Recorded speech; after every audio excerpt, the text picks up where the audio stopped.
तो योद्धाओं, मैथ्स का मैं उम्मीद करता हूं कि आपने यूनिट 2 अनुपात समानुपात की क्वेश्चंस की प्रैक्टिस किया होगा। आपने उससे रिलेटेड जो भी कॉन्सेप्ट होंगे उसको समझने का प्रयास किया होगा। कैसे रेशियो एंड प्रोपोर्शनल के क्वेश्चन इजी से लेकर टफ तक बनते हैं, ये सभी वैरायटी के क्वेश्चन की प्रैक्टिस आपने की होगी। और आपके प्रैक्टिस करने के दौरान आप कुछ संघर्ष भी किए होंगे और ये संघर्ष आपको एग्ज़ाम हॉल में इसको सॉल्यूशन करके लेके जाना है। एग्ज़ाम हॉल में मोस्टली 8 नंबर 10 नंबर के सवाल थोड़े से कॉन्सेप्चुअल बनते हैं और कुछ लोग जो प्रैक्टिस नहीं करते उनको वो टफ ही लगता है। तो अगर आप प्रैक्टिस अपनी अच्छी रखते हैं तो ये सारी चीज़ें वहाँ पे नहीं होती है। आज आपको मैंने क्वेश्चन दिया है अनुपात समानुपात की प्रैक्टिस के लिए, उसको आज आप रफ में एक बार प्रैक्टिस करिए और बनाने का अपने स्तर पर प्रयास करिए कि आप उसमें से कितने क्वेश्चन बना पाते हैं। और इसके सॉल्यूशन मैं आपको कल प्रोवाइड करूँगा और कल आपके ये सारे क्वेश्चंस के क्वेश्चन आप प्रिंट करा लेना और उसको आप अपनी कॉपी फेयर में अटैच कर लेना। सॉल्यूशन देख लेना, एक बार पढ़ लेना, समझ लेना और समझ के अपनी कॉपी में फिर से बना लेना। तो ये सारी चीज़ें आपको यूनिट 2 के साथ मैथ्स का करना है। परिमेय संख्या खत्म हो जाएगा, हमारा अनुपात समानुपात खत्म हो जाएगा और इस तरीके से फिर हम लोग परसों नए यूनिट की ओर आगे बढ़ेंगे और थोड़ा थोड़ा करते हुए हम लोग एक बड़े लक्ष्य की प्राप्ति की ओर बढ़ रहे हैं। आपको केमिस्ट्री ख़त्म कर लिया है हमने अभी तक और आज आपका फिजिक्स स्टार्ट है। 3 यूनिट के नोट्स मैंने आपको दिया है और फिजिक्स के जो नोट्स हैं आप उसको प्रिंट करा लेंगे। और आज आपको यूनिट 1 प्रकाश का लाइट का जो चैप्टर है वो आप पढ़ेंगे। उसको पढ़ने से आपको बार बार पढ़ना है, जब तक वो याद नहीं होगा तब तक पढ़ना है। 10 बार पढ़ना पड़े, 20 बार पढ़ना पड़े, पढ़िए। और सिर्फ एक यूनिट आपको याद करना है आज, सब्जेक्ट नहीं, एक यूनिट याद करना है।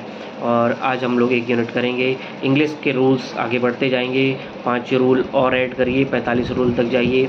वाक्य शुद्धि का वर्तनी शुद्धि के बाद हमारे लिए वाक्य शुद्धि पढ़ना महत्वपूर्ण होता है। आप वाक्य शुद्धि की ओर आगे बढ़िए।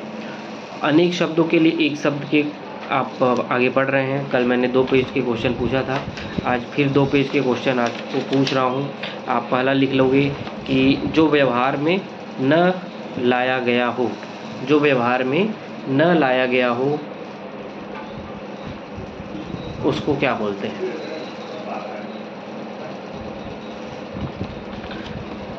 दूसरा आप लिखोगे जो व्यक्ति विदेश में रहता है, जो व्यक्ति विदेश में रहता है, जो बिना मांगे मिल जाए जन्म भर तक, जो इधर उधर से घूमता फिरता आ जाए, आदि से अंत तक, आदि से अंत तक, जो भविष्य के प्रति आशावान हो,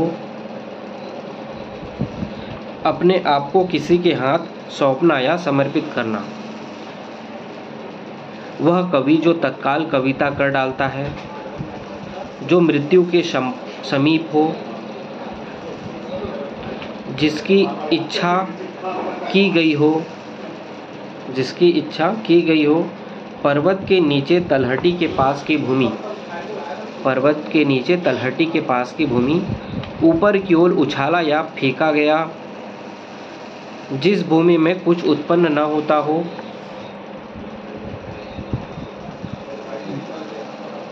जो काल से परे हो, जो काल से परे हो, अच्छे कुल में जन्म लेने वाला, किसी किए हुए उपकार को मानने वाला, किए हुए उपकार को न मानने वाला, व्यक्ति जिसका ज्ञान अपने स्थान तक सीमित है और जिसका हाथ बहुत तेज चलता हो, ये आपको करना है।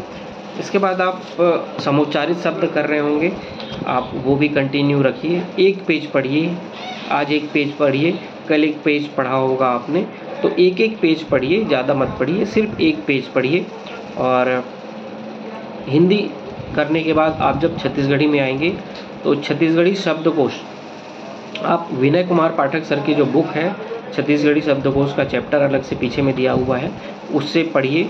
और पढ़ने के बाद मैं आपको अगले दिन क्वेश्चन पूछूंगा, आज जिस कल पूछा था, और उसके जो सॉल्यूशंस थे, मैंने आपको ग्रुप में शेयर किया होगा। एक कॉपी बनाइए और उसमें वो सारे जो मैंने लिख के दिया है उसको अपनी कॉपी में लिखिए और बार बार पढ़िए, उसको याद करने की कोशिश करिए।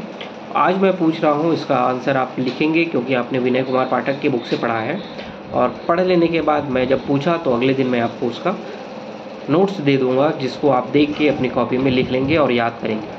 पहला आप लिखोगे अलकरहा, अलहन, उचटना, उलाना और उना। इसके आप हिंदी में अर्थ बताएंगे और मैं हिंदी पूछ रहा हूँ, उसका आप छत्तीसगढ़ी बताओगे। अकुशल, अकुशल या अनाड़ी,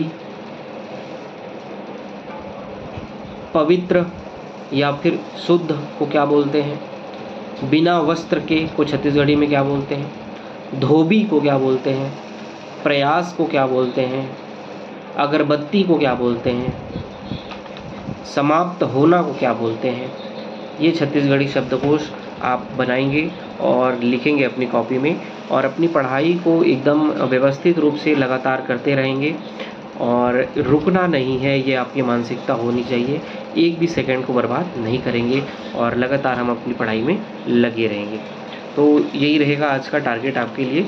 कल हम लोग नए टारगेट की ओर आगे बढ़ेंगे। मैं फिर आपको नए क्वेश्चंस दूंगा और अपनी प्रैक्टिस को आगे आपके बढ़ाते चलेंगे। इतना ही रहेगा आज के लिए, इतना ही। Thank you.